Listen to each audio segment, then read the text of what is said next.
Thank you so much for joining us. I'm very excited to welcome you here to this webinar. We have participants from all over the world, obviously from Israel and from many other places. The time is here in Israel is 7 p.m. We have all gathered here together tonight just for this amazing webinar. Some would say the most amazing webinar ever created. And we're going to talk about cybersecurity, and we're going to talk about the effects of the COVID-19 virus on the cybersecurity industry. And we're going to discuss it in various ways. Let me just remind you that this webinar is a part of a series of webinars that the Tel Aviv University has started doing in the past few weeks, and it's going to continue on doing. Next week, we're going to have an amazing webinar, and I'll tell you all about it at the end of this hour.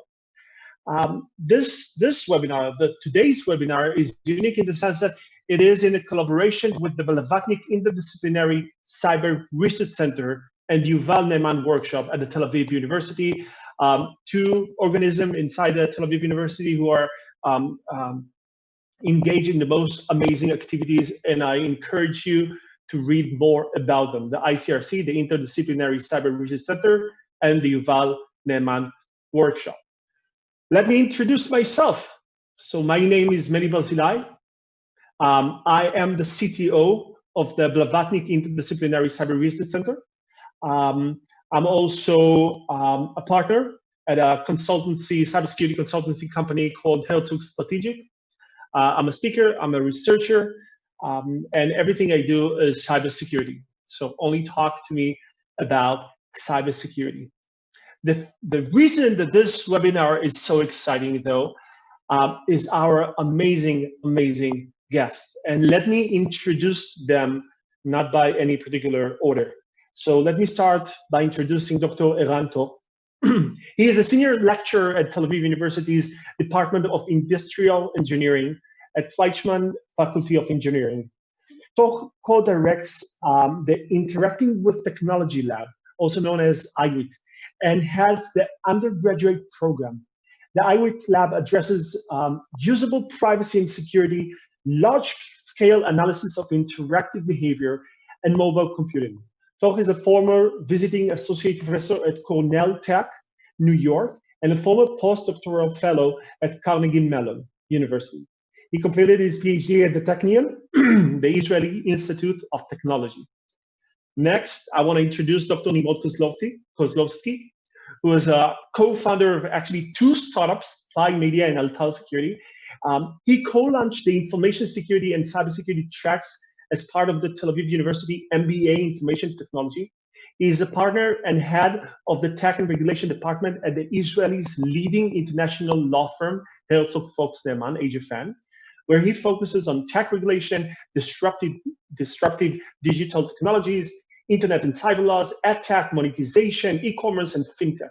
He consults for numerous governmental businesses and financial organizations all over the world.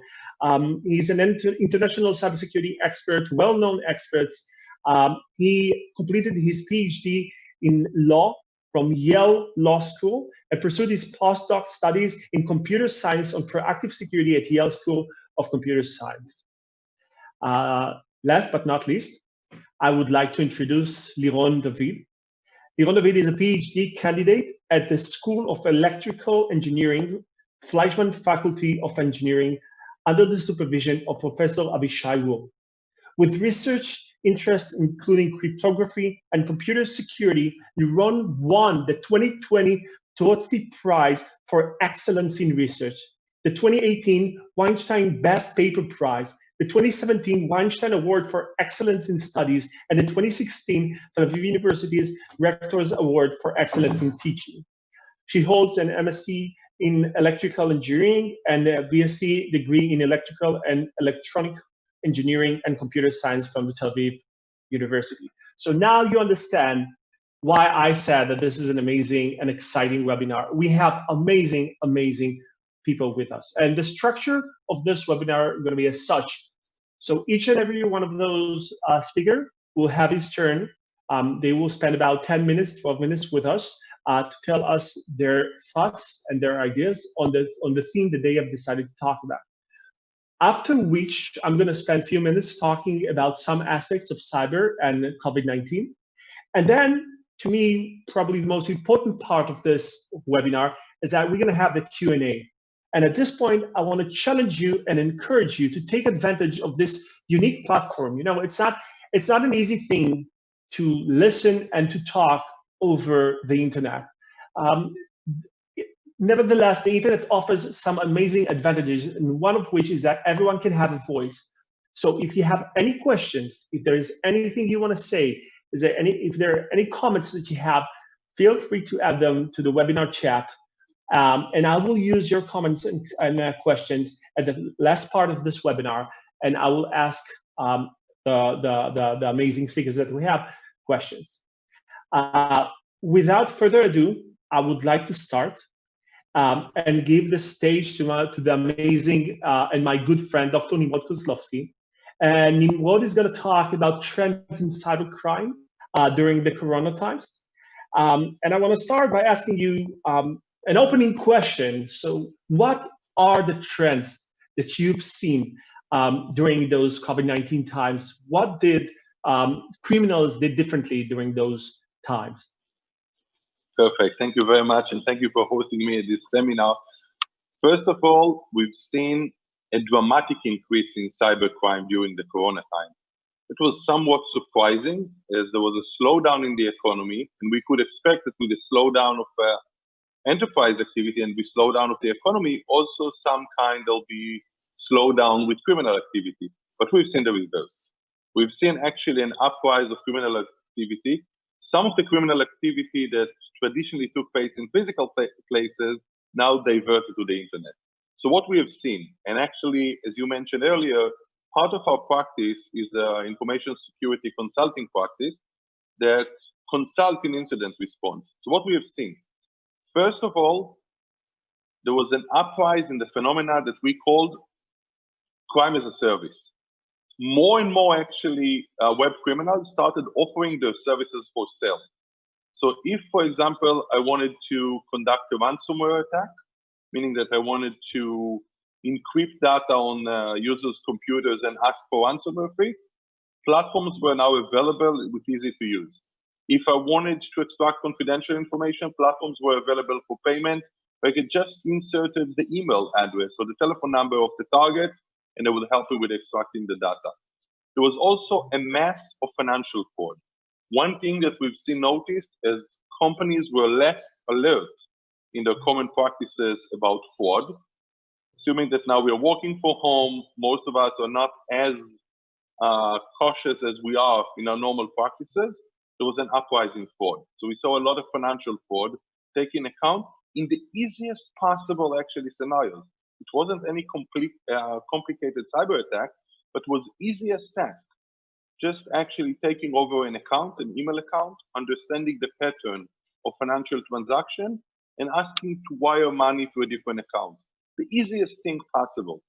I just get access to an account. I understand what is the pattern of wiring money from this company. For example, we're working with financial company that is normally wiring money to brokers.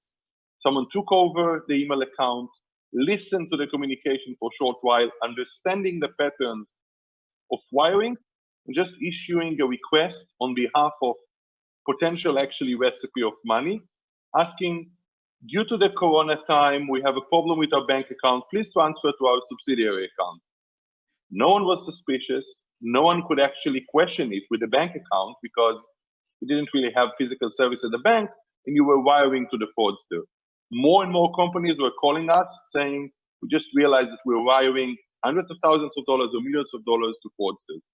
Another thing that apparently criminals don't really care about morality or don't really care about crisis time. A lot of the attacks were targeting actually essential services. While most of actually work environment was down, some essential services like factories, hospitals, and others had to keep operating. We've seen more and more attacks on hospitals, on doctors' clinics, more and more attacks on factories, food production factories. Most of the attacks, again, were not sophisticated attacks, most of the time abusing the fact that information security operation were not as excessive as normal, taking down the factory. So we get a call from a factory like a European food production factory saying, someone just encrypted now our databases. We're asked to pay ransomware to go back. We had a call from a hospital saying someone just encrypted our patients' records. Assume that you are in a time of health crisis, you're trying to deal with the corona and you don't have access to your clinical records. Certainly they pay the ransomware. Another trend that we've seen increasing is taking over actually unsecured corporate lines. More and more operations were using VPNs, very easy actually to hack VPNs.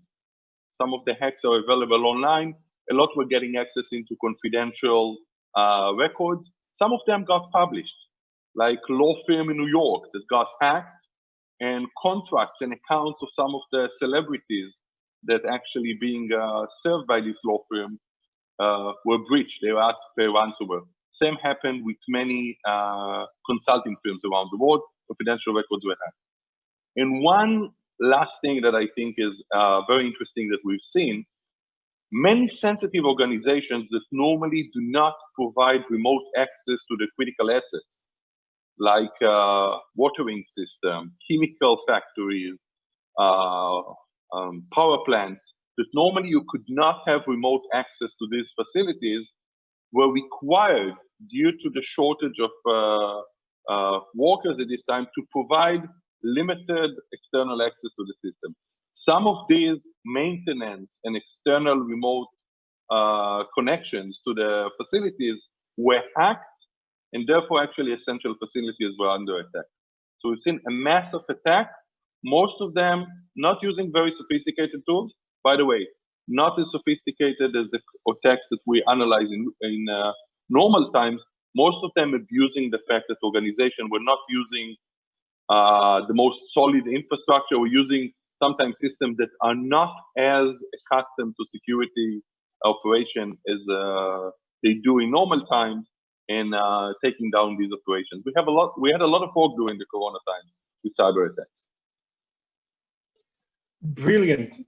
Thank you for that. Let me ask you a question. It seems like companies spend so much on cybersecurity. Some of them spend hundreds of millions of dollars in cybersecurity, and yet those companies are getting hacked and keep getting hacked. And the question is, what are companies doing wrong, or what should companies do to better prepare for dealing with cyber incidents? Again and again, we see it as a shocking phenomenon that while cyber experts as yourself teaching students and teaching organizations how to provide a comprehensive cybersecurity plan. Cybersecurity plan actually have several steps, from analyzing the situation and doing the risk analysis, into prevention, which is actually implementing controls that will prevent the attack, detection, being able to detect and alert ahead of time of an attack, response, assuming that you suffered an attack, and how do you resume operation. What we've realized that most organizations spend most of their budget only on prevention. So they do spend a lot of capital on prevention. They sometimes deploy even redundant systems that would do both kind of like prevention at the endpoint and at the network level and the database level. Sometimes redundant systems. They spend most of their capital actually on preventing systems, while spending very little on smart detection, which enable them in real time to detect that something malicious is happening or abnormal is happening. Detection is much more sophisticated to implement in the organization, because you need to understand the process, you need to understand the risk, and you need to understand what kind of event you are monitoring. Most organizations do not have sophisticated detection, and therefore, when they suffer an incident, sometimes it's long after it could have been detected. And one another thing we've seen, most organizations, surprising enough, they could spend millions of dollars on prevention, millions of dollars sometimes on a SOC or a SIEM that is supposed to detect an alert of an incident, but they don't have any actually procedure for incident response. So we get to the organization with a basic question, kind of like, okay, what's your process if a service is shut down or if data leaked, most of the time they would look at us and says, we seem to have some procedure, but they did not exercise it, they did not actually plan ahead for these scenarios.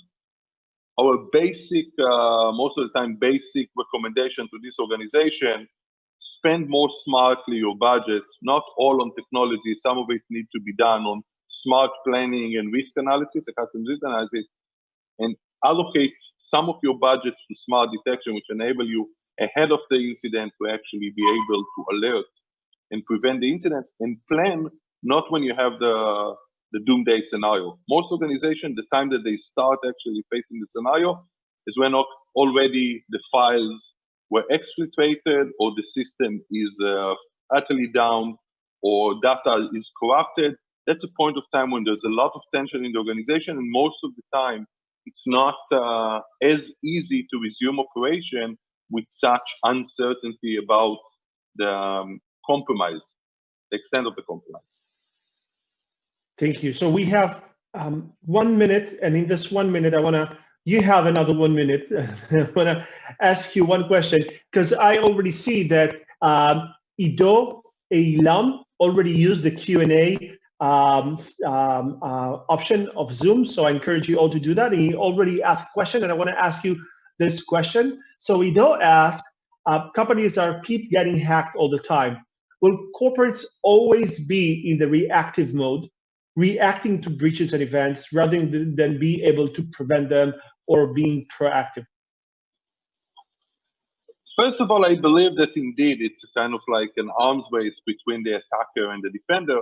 However, I believe that sometimes with basic steps taken by the organization, you can minimize the impact of an incident. Just to give you an example, we've dealt with an incident where a large organization, actually NASDAQ traded, got all of their clients' record exfiltrated. That's a situation that you have a massive incident.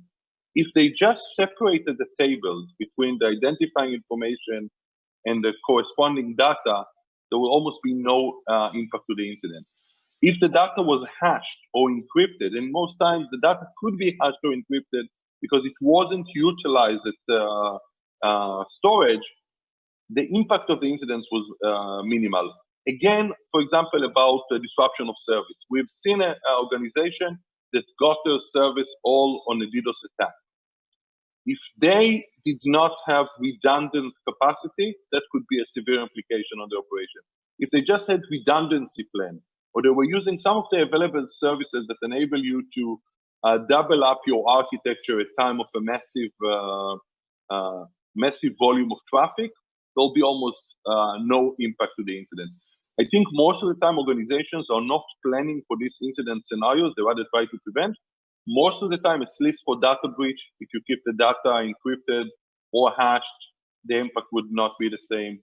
For infrastructure availability, if you keep redundancy or backup plan, the impact would not be the same. For data corruption, if you keep a backup, which is kind of like remote, and you can go back to a safe mode of the data corruption would not be as severe. Most of the time, hackers win not because they have a sophisticated attack, but because organizations have not planned for the scenario how to deal or resume operation in face of an attack. Perfect. Thank you so much, Nimrod, for those amazing insights. And thank you, Ido, for asking the question in the question and answer section of Zoom. I want to go next to Liron. Liron, let me again start with a question. So your topic of research, what is it? Is passwords. How to make a password strong. And yeah, okay. So yeah, okay. Please, I want to hear more about it. Okay. So first of all, thank you, Menny. I'm very delighted to be here. So as we all know, the COVID-19 forced millions to work from home. Therefore, they should remotely access to many digital infrastructures like the bank account, the email account, and shopping account, for example. And of course, it is critical that this online access will be safe and secured Therefore, one of the important things that we as a user can do is choosing a strong password, which will, when we register for these websites.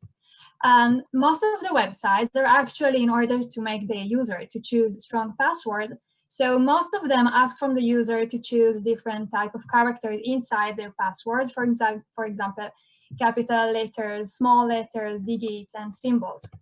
However, choosing password which maintain these requirements does not guarantee strong passwords.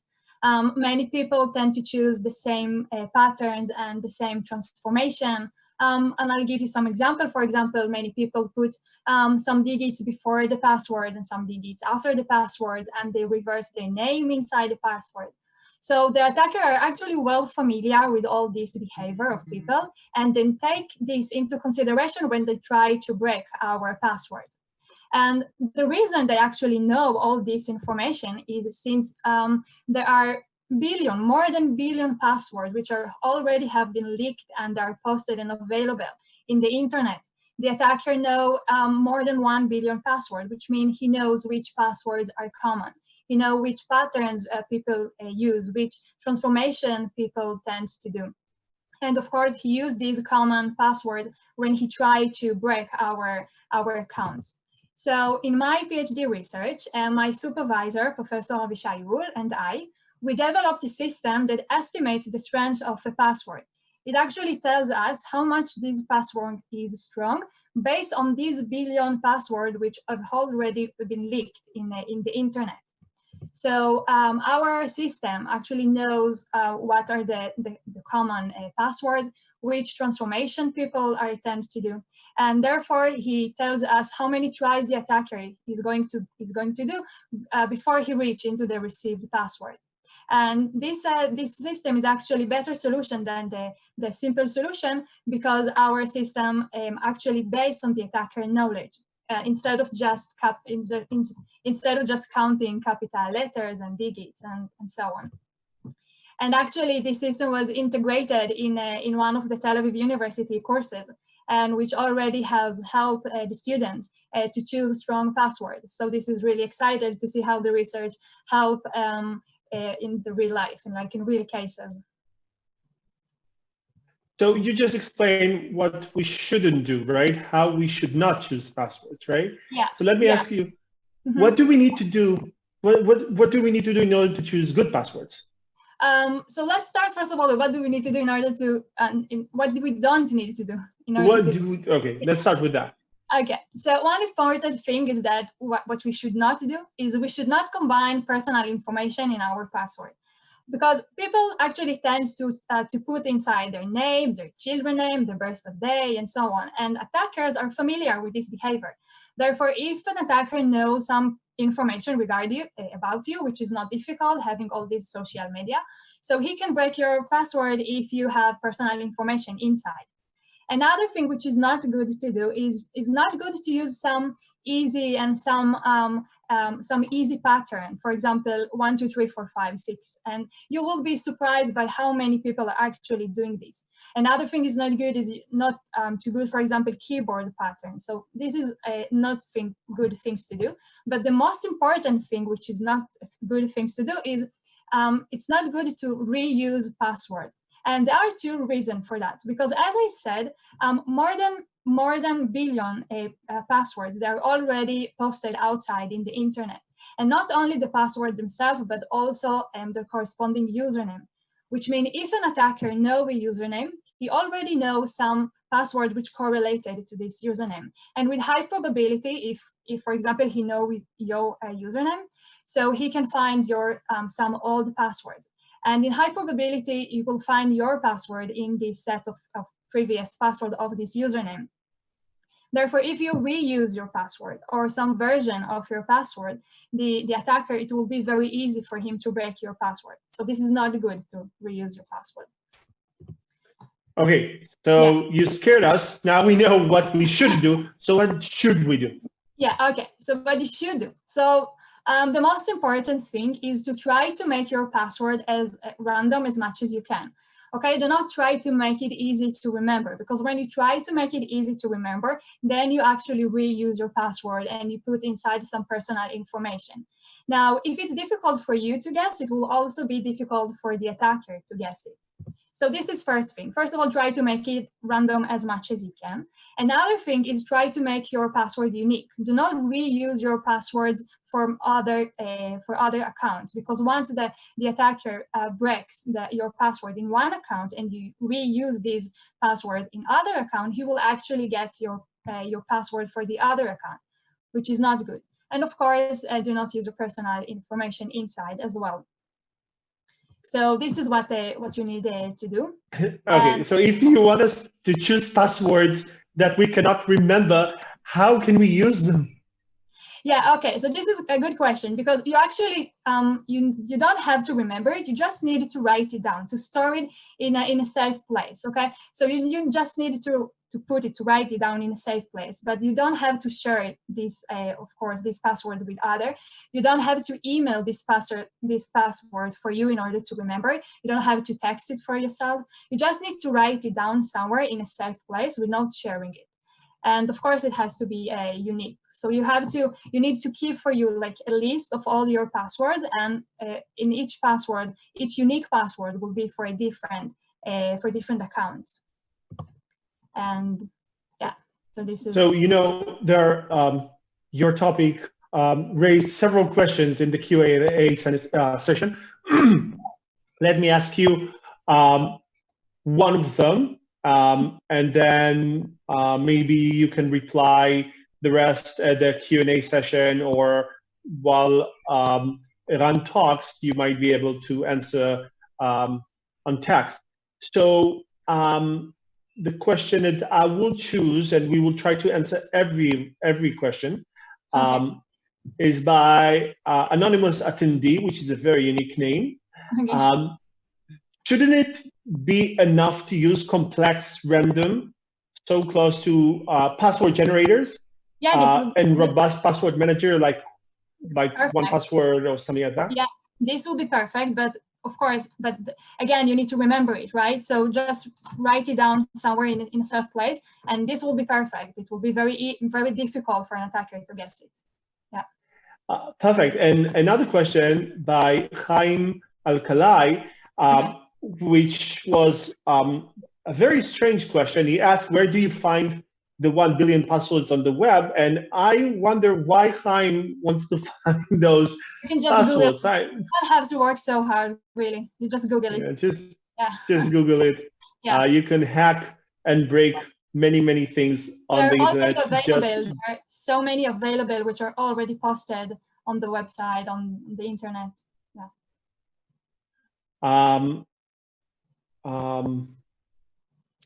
So let me see if there is any other question that I would like us to answer now. Yeah, let's take Rafael's labor questions.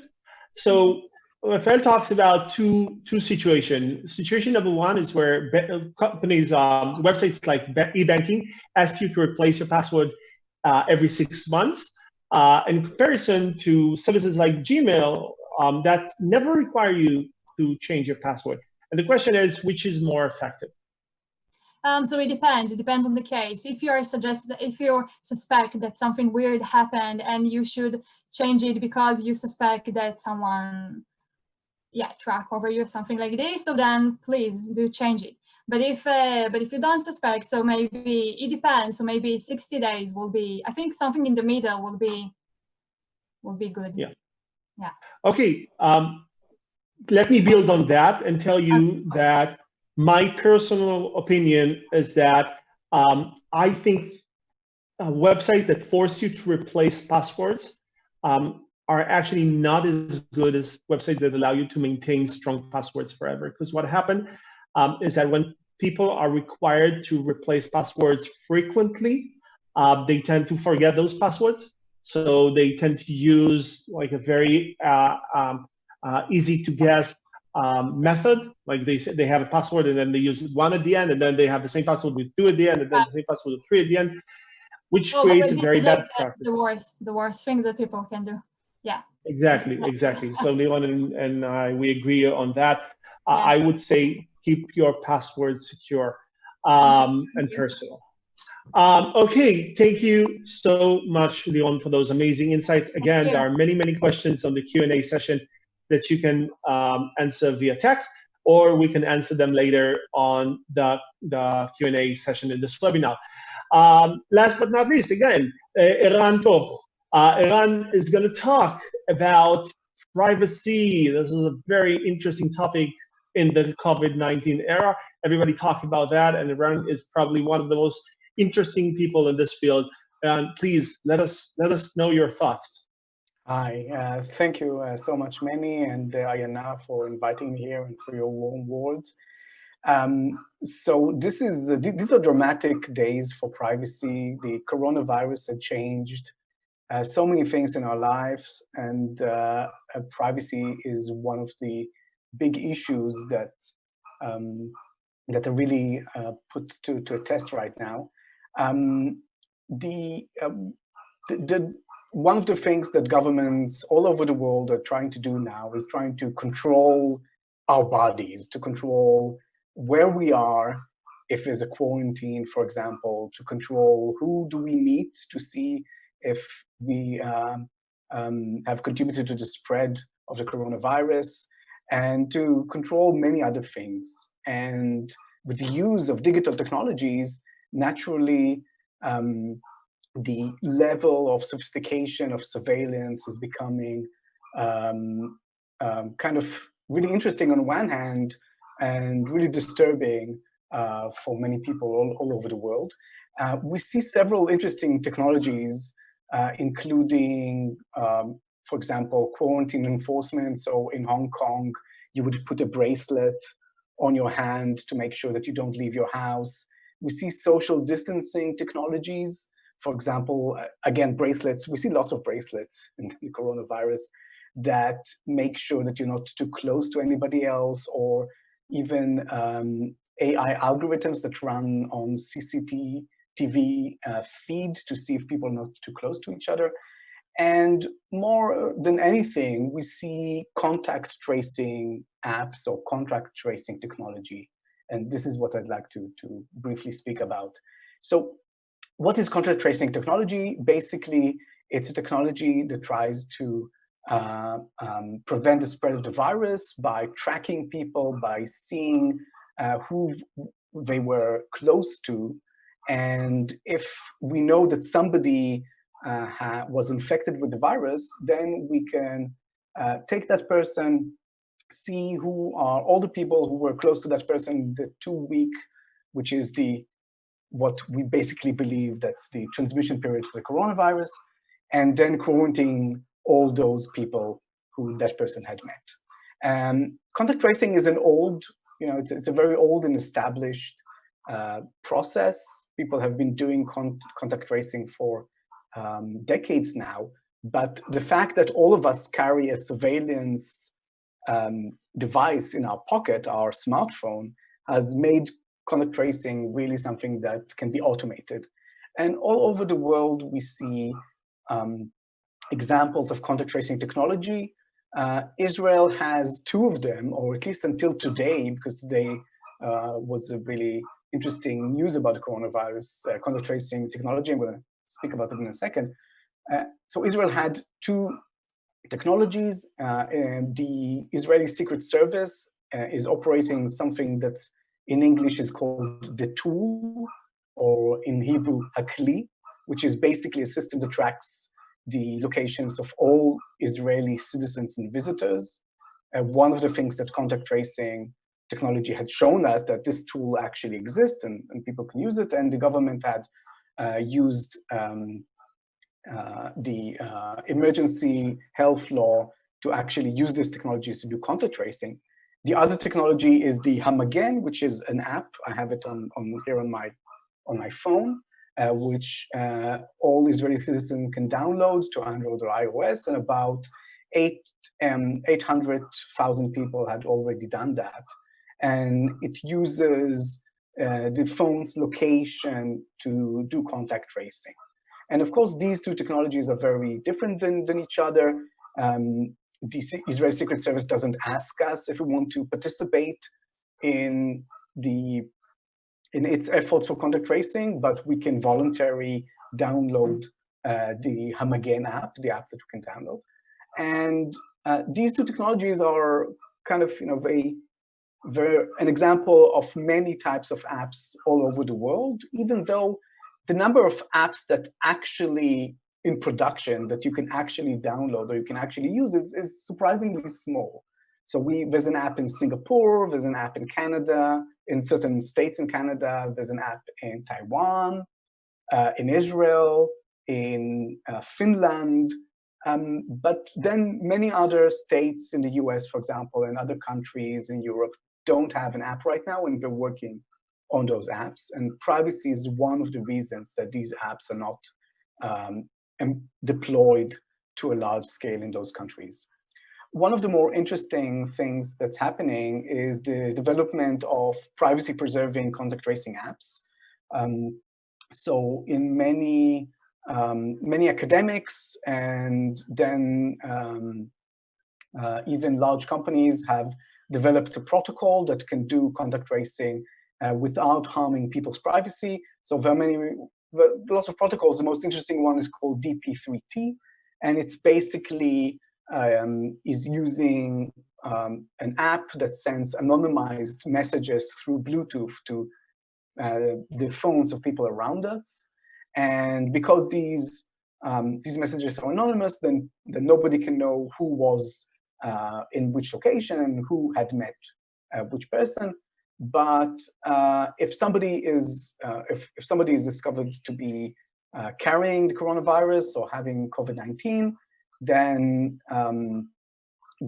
all the messages from that person's phone is transmitted to all of the users in the system, and they could know that they were infected or they were close to someone who was infected, and they could voluntarily quarantine themselves or let the government know that they need to be quarantined.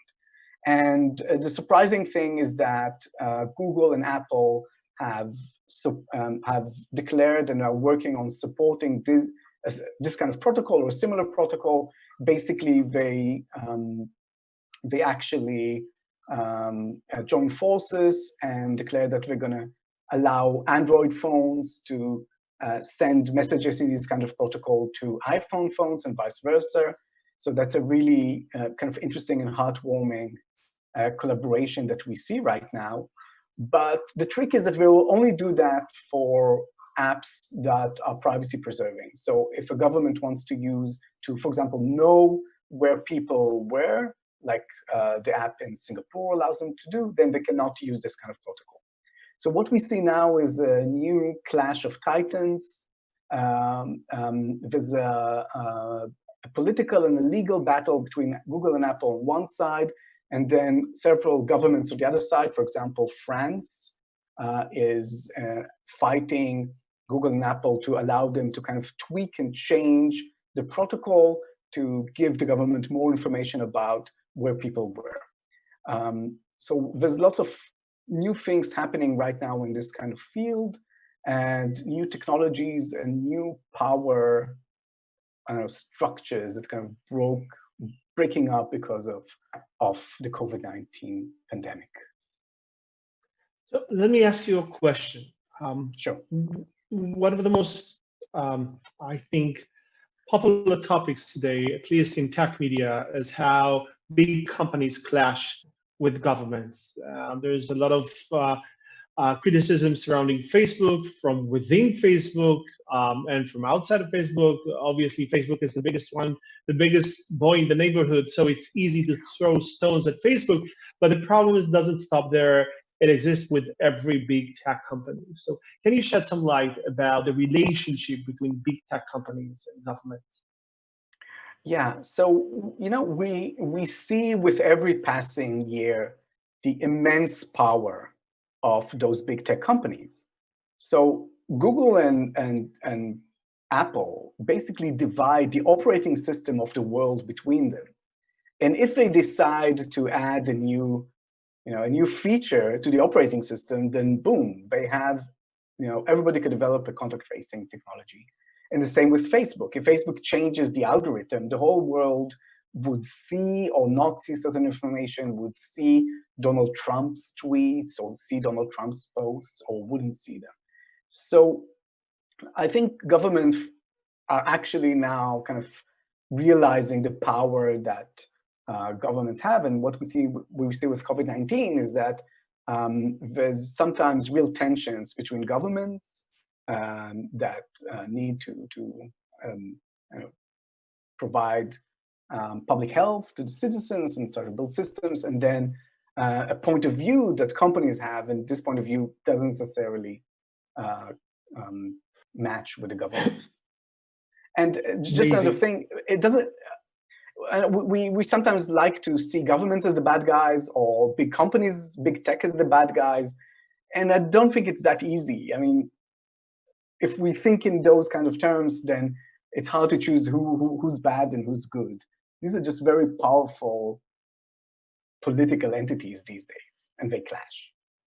I totally agree. There is an obvious trade-off between privacy and personal security. If you want more personal security, you have to compromise on privacy. That's the way it is. And there is also trade-off between privacy and usability.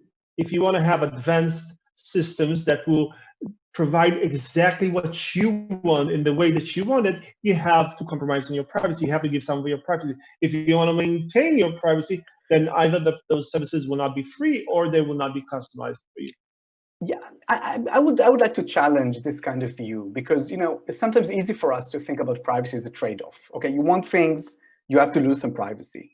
But in many scenarios, and I think the more interesting one, there isn't a trade-off. Sometimes you can actually achieve everything without losing privacy. I think contact tracing, again, it's a good example. DP3T actually works great. It works better than the Secret Services tool because it doesn't rely on location. It relies on Bluetooth. Bluetooth is much more accurate when trying to understand who was near whom. And so sometimes it's not about, kind of relieving privacy to get something. It's actually about gaining political power to actually regain this kind of privacy. In that sense, I actually agree. I think that technological advancements, new solutions, new products allow us to gain a better situation and a better balance between the two. But even in this new situation, if you want to gain more on one side, you have to compromise on the other. It's true that technological advantages will allow us to jump to reach to a better situation. Yeah. Okay, perfect, guys. So everything was super interesting, and we don't have a lot of time. We have 14 minutes. I want to speak about one topic before I will ask each and every one of you one question, probably, because we wouldn't have more time than just one question. And I want to talk about the fact that cyber kills. Cyber can actually kill you. And the thing is that during those troubled COVID-19 days, we see a significant increase in cyber attacks against hospitals. And I think, Nimrod, you actually talked about that. We see an increase in attacks on hospitals. And such despicable, yet some might say predictable events should remind us that while we see people die because of cyber attacks in the movies all the time, this also happened in real life. And there are some famous cases where cyber attack led to people dying, and there are some less, I think, famous cases. And I think the most high profile case was the Ashley Madison case. The Ashley Madison is a website that will allow you to find someone to cheat with. If you are married and you want to cheat on your wife, on your husband, you can go to Ashley Madison. It's like a social network for cheaters. And one day, hackers hacked into this website. They stole the entire database of this website and published it on the internet. And because of this, two people actually committed suicide: a policeman and a pastor. They couldn't bear the shame that their names are on that list. A less famous case happened in Romania, where a Romanian man received a ransomware attack on his computer. And this was one of those ransomware attacks, those viruses attack that presented a message on your computer saying, we are the FBI. Obviously, everything is fake, but it says, we are the FBI. We found out that you use this computer to do some illegal activity, like going into child pornography websites or something else. And now you receive a fine or $300, $400. And this person who received this message got so scared and felt so ashamed that he actually committed suicide after killing his 4-year-old son. And he said, I don't want my son to live in a world where he will have to hear about his father being involved in such things. Now, one might argue that there is a difference between cyber attacks that would directly kill you and cyber attacks that will indirectly kill you, in the sense that cyber attack might, in a cyber attack where someone hacks your pacemaker or your insulin pump and change the way they work and kills you, or hack your smart car and make it hit a wall and kills you by that. This is a different scenario from cases where an attack happened and something happened because of that, and because of that, someone actually died. And I would agree, there is a difference between direct and indirect death because of cyber attack. But while direct death, or let's call them type 1 attacks, or type 1 death, are more attractive and are more movie material, I find indirect cases much more appealing, in the sense that they're already happening. There are much more of those scenarios. It's not just like people with pacemakers or smart cars or something like that. There are many different scenarios, like what we've seen. I just gave you 2 examples. And those will only increase over time. Obviously, we saw cases where data leakage lead to people committing suicide, and it happens to teenagers as well, where in cases where their nude pictures or sensitive pictures are getting leaked, they couldn't bear the shame, they couldn't bear the cyberbullying caused because of that, and they commit suicide. It happens from time to time. And it happens for many other cases. So let me just mention 2 research papers that were published that I think are interesting, and I will end by that. One of them showed that the mortality rate in hospitals that experienced cyber attacks is higher compared to hospitals that didn't experience cyber attacks. And the researchers from the universities in the United States showed that because of the cyber attack, hospitals implemented more security solutions. And those security solutions made everything a bit slower. And in hard cases, those small delays are actually very important. So for 10,000 people, 30 more people die in hospitals that experience cyber attacks. Another case, another research showed that the distance between yourself and the hospital directly influence your chances of dying, which makes sense. But if you connect it to the fact that cyber attacks can sometimes make hospitals unavailable, and there were already cases where hospitals had to direct patients to other hospitals because they were not able to receive patients because of cyber attacks, we know that those attacks again influence people's lives. So I feel that our responsibility as the cybersecurity industry actually grows. And there is a saying that the only reason that we have fast cars is that because we're able to have great brakes. Without great brakes, we wouldn't have fast cars. So I feel that our cybersecurity industry, we have a very important role in digitalization and in securing the future. Okay, I want to be respectful of everyone's time, and we only have 7 minutes to the end of this webinar. So let me ask each and every one of you just one question. And if you want to say something else which is not related to my question is also okay.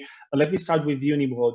And I want to know, what is the number one thing, the major thing that you think is going to happen in crime in the years to come? What do you think that is an emerging threat or emerging threat in cybercrime or in cybersecurity in the years to come?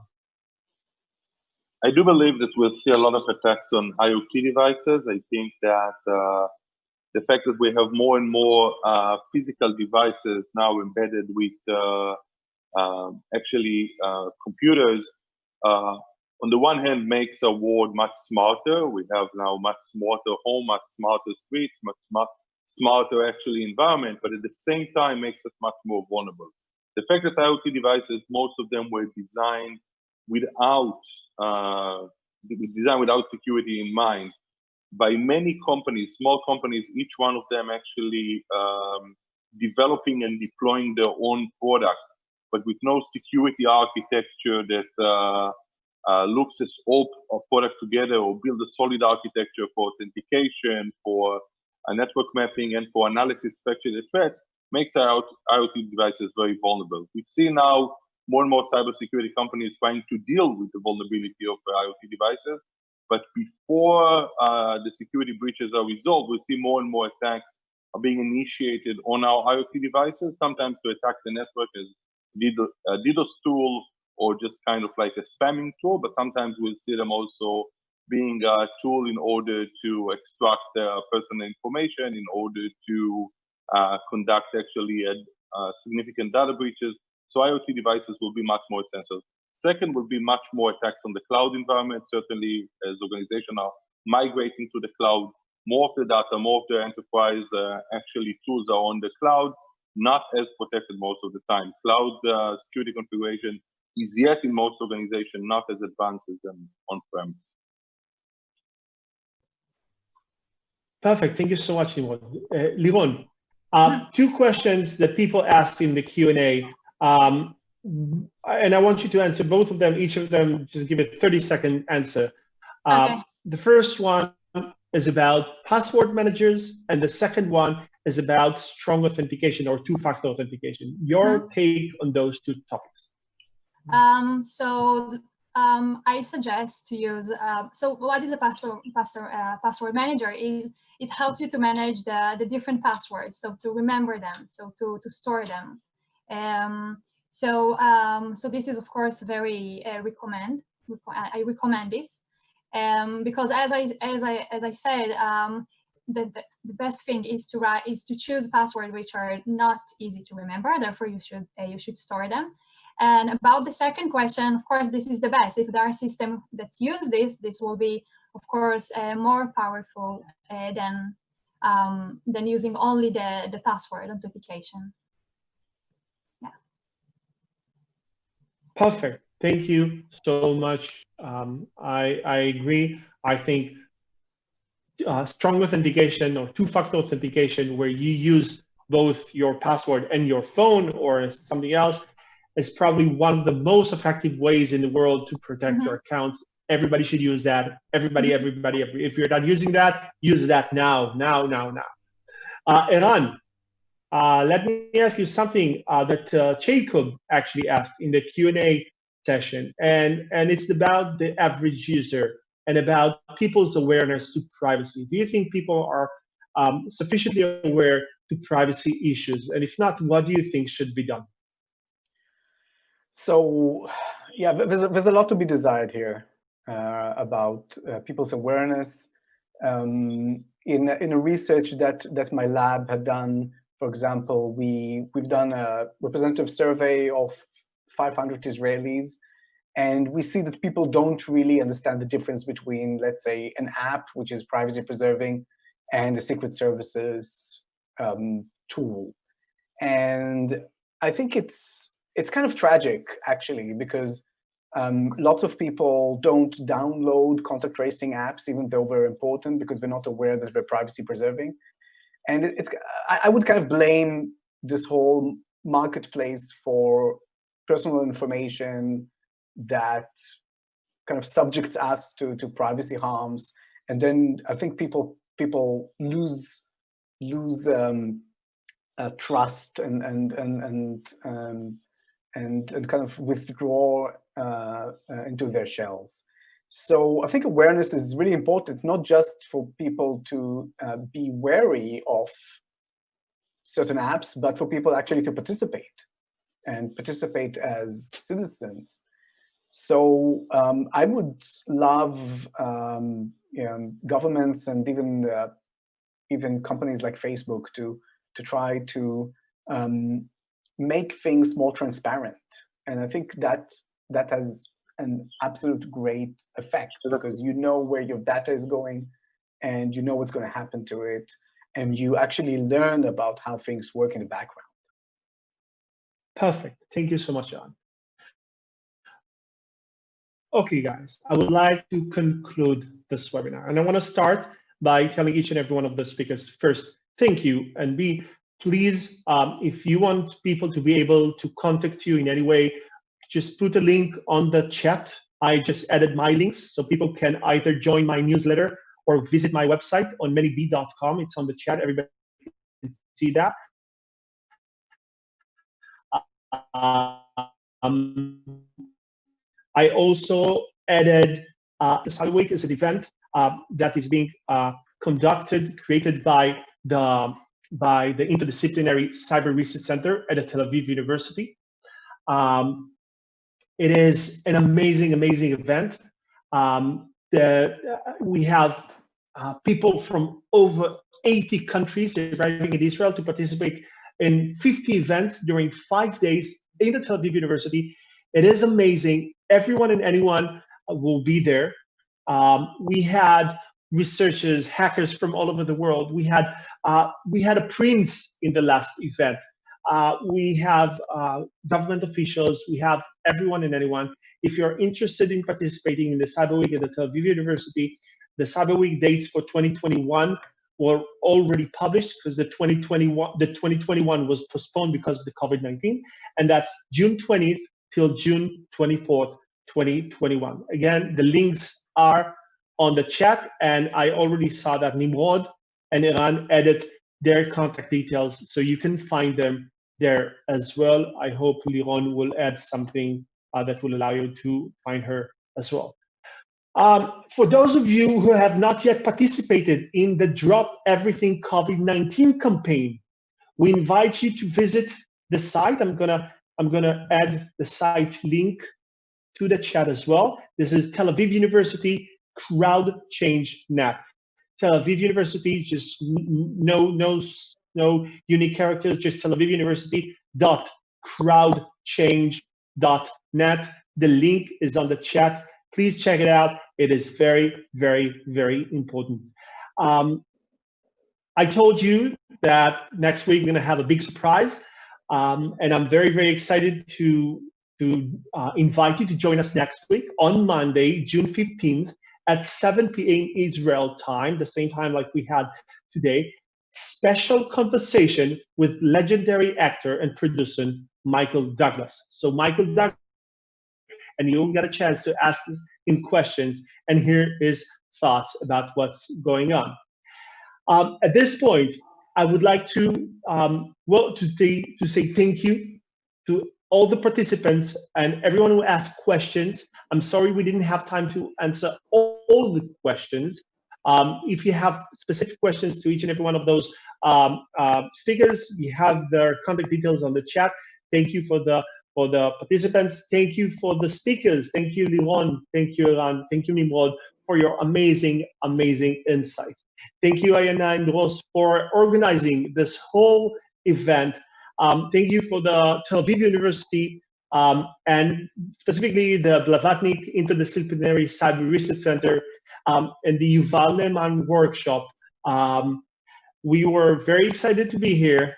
I hope you enjoyed it, and I hope to see you next week. Thank you so much.